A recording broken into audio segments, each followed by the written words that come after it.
Mommy ni Paolo Avellino binati ang Kim Pao. Kim Pao nagpasalamat sa kanilang mga fans. Ang susunod na ganap ng Kim Pao ngayong tapos na ang kanilang teleserye, yan ang pag-usapan natin ngayon. Mainit na pinag-uusapan ngayon sa social media ang naging pagbati ng mommy ni Paolo Avellino sa tambalang Kim Pao, Kim Chiu at Paolo Avellino, kasunod ng sunod-sunod na tagumpay at matatamis na ganap ng dalawa.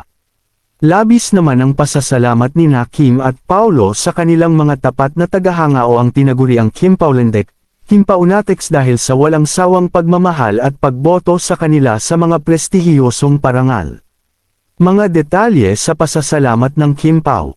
Seoul International Drama Awards, taos-pusong nagpasalamat si Paolo Avellino sa lahat ng naglaan ng oras at effort para iboto siya bilang Outstanding Asian Star. Sinabi niyang ang solidong komunidad ng fans ang nagpapaalala sa kanya kung gaano siya kaswerte. Si Paolo Avellino ang opisyal na nagwagi bilang Outstanding Asian Star, Philippines, sa prestihiyosong 2026 na Seoul International Drama Awards, SDA. Nakamit niya ang tagumpay na ito dahil sa kanyang natatanging pagganap sa teleseryeng The Alibay at sa pamamagitan ng masusing pagboto ng kanyang mga tagahanga. Nanguna si Paolo sa opisyal na online poll ng Idol Champ kung saan nakakuha siya ng 43.63% ng kabuoang boto. Sinundan siya ng kanyang on-screen partner na si Kim Chiu na nakakuha ng 31.06% at si Ann Curtis na may 23.72%.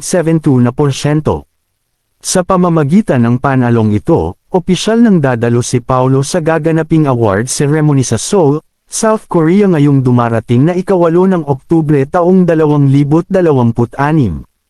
Dahil sa makasaysayang tagumpay na ito, nagpaabot ng emosyonal at taos-pusong mensahe ang aktor sa platform na X, dating Twitter, upang pasalamatan ang kanyang solidong fandom, "To everyone who went the extra mile to vote for me. Thank you so much. Heart, Paolo Avellino." Mensahe ni Kim Chiu. Nagbigay rin ng heartfelt message si Kim Chiu para sa Team KCG, Kimmers, at buong Kim Pao fandom. Ayon sa kanya, ang tunay na panalo ay ang pagmamahal at dedikasyon na ipinapakita ng mga tagahanga. Ipinamalas ni Kim Chiu ang kanyang tunay na kabab ang loob at walang katulad na pagmamahal sa fan sa kanyang inilabas na opisyal na pahayag matapos ang pagtatapos ng botohan sa 2026 Seoul International Drama Awards, SDA. Sa kabila ng hindi niya pag-uwi ng trepeo ngayong taon, itinuring niyang isang malaking tagumpay ang ipinakitang lakas ng kanyang fandom. Buong detalye ng mensahe ni Kim Chiu. Mensahe para sa Team KCG at Kimmers. Taos-pusong nagpasalamat si Kim sa kanyang opisyal na X account sa pagsasabing, "To my dearest Team KCG family, Kimmers, thank you from the bottom of my heart for all your love, time, effort, and unwavering support during this year's Seoul Drama Awards." Double the effort, ikinatuwa at ipinagmalaki ni Kim na ang kabuuang bilang ng botong nakuha niya ngayon ay higit doble kumpara noong taong nanalo siya, 2024, na ayon sa kanya ay sapat na dahilan upang magdiwang. Ang tunay na panalo, idiniin ng aktres na bagamat hindi nakuha ang parangal, ang hard work, dedikasyon, at pagmamahal ng fans ang may pinakamalalim na halaga sa kanya higit sa anumang pisikal na trepeo. Suporta kay Paolo Avellino. Masaya ring binati ni Kim ang kanyang on-screen partner na si Paolo Avellino para sa pagkapanalo nito bilang Outstanding Asian Star para sa kanilang seryeng The Alibay. Labis na hinangaan ng fans ang pagiging selfless ni Kim dahil mas pinili niyang i-promote at ipaubaya ang laban kay Paolo dahil naniniwala siyang karapat-dapat ito sa parangal. Paano nag-react ang Kim Pao fandom? Ang mensaheng ito ay lalong nagpatibay sa ugnayan ng fans at ng dalawang artista. Ayon sa mga tagahanga sa mga komunidad sa Instagram, ang ganitong katangian ni Kim bilang isang mapagbigay at mapagpasalamat na idolo ang dahilan kung bakit nananatili silang solid sa loob ng 2 dekada sa industriya. Kung nais mo pang malaman ang iba pang detalye, maaari nating talakayin ang ang naging takbo ng botohan sa Idol Champ Up kung saan nanguna si Paolo ang kasaysayan ng pagkapanalo ni Kim Chiu noong 2024 Seoul Drama Awards para sa seryeng Linlang Mga Detalye sa pelikula nilang My Love Will Make You Disappear na naging box office hit din ngayong taon. Pagtatapos ng The Alibi, kasunod ng matagumpay na finale ng kanilang teleseryeng The Alibi, ang buong katotohanan, muling nagpaabot ng pasasalamat ang dalawa sa mga nanood gabi-gabi. Nagtapos sa isang makasaysayan at emosyonal na finale ang TV version ng seryeng The Alibi. Ang buong katotohanan noong ika-24 ng Hulyo taong 2026. Umere ang huling episode nito sa primetime bida block ng ABS-CBN, sa ALL-TV2, A2Z, at Kapamilya Channel, na nag-iwan ng malalim na marka sa mga manunood.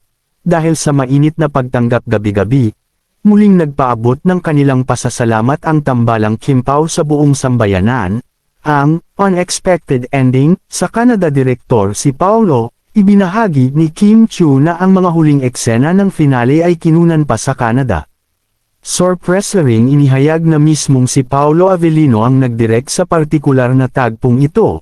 Happy ending para kina Stella at Vincent, matapos ang matitinding revelasyon at pagbagsak ng kasamaan ng karakter ni Arthur, John Arcilla, binigyan ng mga karakter ni Stella, Kim, at Vincent, Paolo, ng isang napakagandang simula at maligayang pagtatapos na labis na ikinatutuwa ng fans. Panuurin ang naging reaksyon ng mga fans at ang pasasalamat ng cast sa huling gabi ng kwento. 14 minuto pasado alas 12 an ending you don't want to miss. Maraming salamat sa lahat ng 0.40k views 6 days ago Facebook Kim Chiu mensahe ng pasasalamat mula sa Kim Po sa pamamagitan ng kanilang mga social media accounts. Nag-iwan ng mensahe ang dalawang bida. Maraming salamat sa lahat ng nagmahal at sumuporta sa The Alibi. Kim Chiu pinuri rin ng buong fandom ang dalawa dahil ang The Alibi ang kanilang ika-4 na major project na magkasama. Pinatunayan nila ang kanilang versatility mula sa heavy drama ng Linlang, rom-com sa What's Wrong with Secretary Kim, hanggang sa psychological thriller na ito. Ang susunod na ganap ng Kim Pao ngayong tapos na ang kanilang teleserye. Ang susunod na opisyal na proyekto ni Kim Chiu at Paolo Avellino, Kim Pao, ay ang bagong cross-cultural romance series na pinamagatang Kopino, na ipapalabas sa Prime Video PH. Matapos ang kanilang matagumpay na suspense thriller serye na The Alibi, ang buong katotohanan, narito ang mga detalye sa mga susunod nilang ganap, bagong serye, Kopino. Konsepto, iikot ang kwento sa buhay ng mga Korean Filipinos, Kopino, na naghahanap ng kanilang pagkakakilanlan. Gaganap sila bilang mga dating magkasintahan na muling magtatagpo sa loob ng isang high-stakes Korean corporate world. Ang opisyal na buod at mga mahahalagang detalye ng kwento para sa seryeng Kopino ay inanunsyo sa naganap na Prime Video Presents PH event. Narito ang mas malalim na detalye tungkol sa kwento at produksyon ng bagong Kim Pao serye. Ang detalyadong kwento Childhood Sweethearts. Gaganap sina Kim Chiu at Paolo Avellino bilang mga magkasintahan mula sa kabataan na pinaglayo ng tadhana. Muling pagkikita, magtatagpo silang muli bilang mga matatanda na sa loob ng isang mabilis at prestihiyosong Korean corporate life. Ang isyu ng Kopino, bukod sa romansa, tatalakayin ng serye ang mas malalim na realisasyon tungkol sa mga anak ng mga Pilipino at Koreanong magulang, Kopino, na naghahanap ng pagkilala mula sa kanilang pamilya. Impormasyon sa production platform, ipapalabas ito sa buong mundo sa pamamagitan ng Prime Video. Ito ang pang-4 na proyekto ni Kim at pangatlong proyekto naman ni Paolo sa nasabing streaming app. Lokasyon ng taping, kinukunan ang mga eksena sa South Korea at sa Pilipinas. International co-stars, ito ang unang pagkakataon na makakatrabaho ng Kim Pao ang mga profesional na aktor mula sa South Korea upang maging mas makatotohanan ang kwento. Lokasyon, kukunan ang mga eksena sa South Korea at sa Pilipinas. Ang seryeng, Kopino, ay may nakatakdang premiere sa Prime Video ngayong Nobyembre taong 2026. Bilang isang malaking cross-cultural na proyekto, ang dalawang pangunahing bansa kung saan gagawin ang produksyon ay may kani-kanyang mahalagang bahagi sa kwento. South Korea, ang high-stakes corporate world pangunahing lokasyon, gagamitin ang mga modernong distrito at naglalakihang kumpanya sa South Korea upang ipakita ang mabilis at prestihiyosong takbo ng kanilang corporate life. K-Magic, ayon kay Kim Chu, nilipad talaga ang buong produksyon patungong Korea upang maging mas selyado at authentic ang bawat eksena. Korean cast, dito rin makakasama ng Kim Pao ang premyadong Korean actor na si Jo Byung-gyu, kilala sa The Uncanny Counter at Sky Castle, nagaganap bilang isa sa mga mahahalagang karakter. Pilipinas, ang roots at simula ng kwento-kwento ng pagkakakilanlan, dito kukunan ang mga flashback na eksena kung saan nagsimula ang pag-iibigan ni Kim at Paolo bilang mga childhood sweethearts bago sila pinaglayo ng tadhana. Ko-Pino Experience, ang mga lokal na tagpo sa Pilipinas ang magpapakita sa emosyonal na buhay at pinagdaanan ng mga batang Korean-Filipino, Ko-Pino, na naghahanap ng pagkilala mula sa kanilang mga banyagang ama. Produksyon, pinamamahalaan ito ng ABS-CBN Studios at Dreamscape Entertainment, kaya asahan ang dekalidad na mga lokal na lokasyon na sumasalamin sa kulturang Pilipino. Cast, bukod kina Kim at Paolo, makakasama rin nila sa serye ang ilang Korean actors upang maging mas selyado at authentic ang produksyon.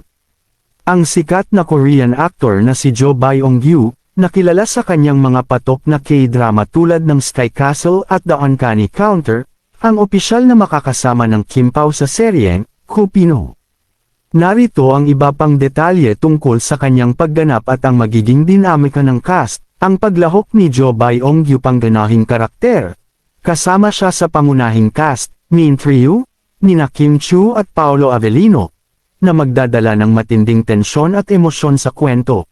Koneksyon sa kwento, dahil iikot ang serye sa buhay korporasyon sa South Korea, malaki ang magiging papel ng kanyang karakter sa takbo ng karera o personal na buhay ng mga karakter ni Kim at Paolo habang nasa ibang bansa. K-Magic Chemistry, ito ang unang pagkakataon na makakasama ng tambalang Kim Pao ang isang sikat na Hallyu star, na naglalayong mas mapalawak pa ang global reach ng serye sa pamamagitan ng Prime Video. Pinoy Powerhouse Production. Bukod sa mga Korean actors, pinamumunuan din ang serye ng mga batikang pangalan sa likod ng kamera mula sa ABS-CBN Studios at Dreamscape Entertainment. Layo ng produksyon na maging tapat at makatotohanan ang pagtalakay sa sensitibo ngunit mahalagang isyu ng mga Ko-Pino children, mga anak ng Pilipino at Koreanong magulang, na naghahanap ng kani-kanilang pagkakakilanlan. Katatapos lang na Love, Kim Pao World Tour, bago sumabak sa taping para sa kanilang bagong serye, dinala muna ng tambalan ang kanilang chemistry sa ibang bansa sa pamamagitan ng kanilang kauna-unahang international concert tour. Nagkaroon sila ng mga matagumpay na show sa Redwood City at Anaheim sa California. Ang mga concert sa Redwood City at Anaheim ang nagsilbing simula at mitya ng tagumpay ng Love, Kim Pao World Tour 2026. Sa United States noong nakaraang Abril. Narito ang mga detalye sa naganap na matagumpay na mga show ng tambalan sa California. Ika-24 ng Abril, Redwood City, Fox Theater, ang venue, ginanap ang kanilang unang US show sa makasaysayang Fox Theater sa Northern California. Sold out vibe, dinagsa ang teatro ng mga Filipino-American mula sa buong Bay Area at San Francisco. May mga fans pa na lumipad galing sa ibang bansa tulad ng Brazil at karatig estado tulad ng Las Vegas para lamang makita silang magkasama ng malapitan. Ganap sa stage, naghatid sina Kim at Paolo ng gabi na puno ng musika, kulitan, at mga created fun moments na nagpatingkad sa kanilang 20 taong karera sa industriya. Ika-26 ng Abril, Anaheim, The Grove of Anaheim, ang venue. Matapos ang kanilang pagbisita sa norte, bumaba ang serye sa Southern California para sa kanilang ikalawang leg na ginanap sa sikat na indoor live music venue na The Grove of Anaheim, Kilig Overload. Ang show na ito ay binalot ng kilig at good vibes, kasama ang kanilang special guest performer na si Carmel Collado. Dito mas naramdaman ang solidong suporta ng mga Pinoy sa Los Angeles at Orange County. Lumipad din sila patungong Canada para mag-perform sa Edmonton at Toronto. Ang pagtatapos ng Love, Kim Pao World Tour 2026 sa Canada ay nag-iwan ng matinding, kilig at pambihirang memorya para sa mga tagahanga sa Edmonton at Toronto noong unang linggo ng Mayo. Matapos ang kanilang naging tagumpay sa California, ipinagpatuloy ni Kim Chiu at Paolo Avellino ang kanilang pagpapakilig sa hilagang bahagi ng Amerika. Ika-1 ng Mayo Edmonton Expo Center Arena, ang venue, sinalubong ang Kim Pao ng naglalakihang hiyawan sa Edmonton Expo Center. Viral moments, dito nag-trending sa social media ang mga impromptu confessions at asara ni Kim at Paolo habang kasama ang mga fans sa stage. Ramdam na ramdam ng mga Pilipino sa Alberta ang init ng kanilang chemistry sa kabila ng malamig na panahon. Kwentuhan, nagbahagi sila ng mga kwento sa likod ng kamera mula sa kanilang mga nakaraang teleserye na labis na ikinatuwa ng audience. Ika-3 ng Mayo Toronto, The Arena, Pickering Casino Resort, ang grand finale. Ang kanilang huling stop para sa buong North American Tour ay ginanap sa prestihiyosong The Arena sa Pickering Casino Resort sa labas lang ng Toronto. Sold-out concert, dinagsa ng mga Pinoy mula sa Ontario ang venue para sa isang gabing puno ng kantahan, sayawan, at mga laro. Kasama pa rin nila bilang special guest ang new gen pop diva na si Carmel Collado. Pasasalamat. Naging emosyonal ang pagtatapos ng show dahil lubos ang pasasalamat ng tambalan sa tagumpay ng kanilang kauna-unahang international tour bago sila sumabak sa mas malalaking proyekto tulad ng seryeng Kopino.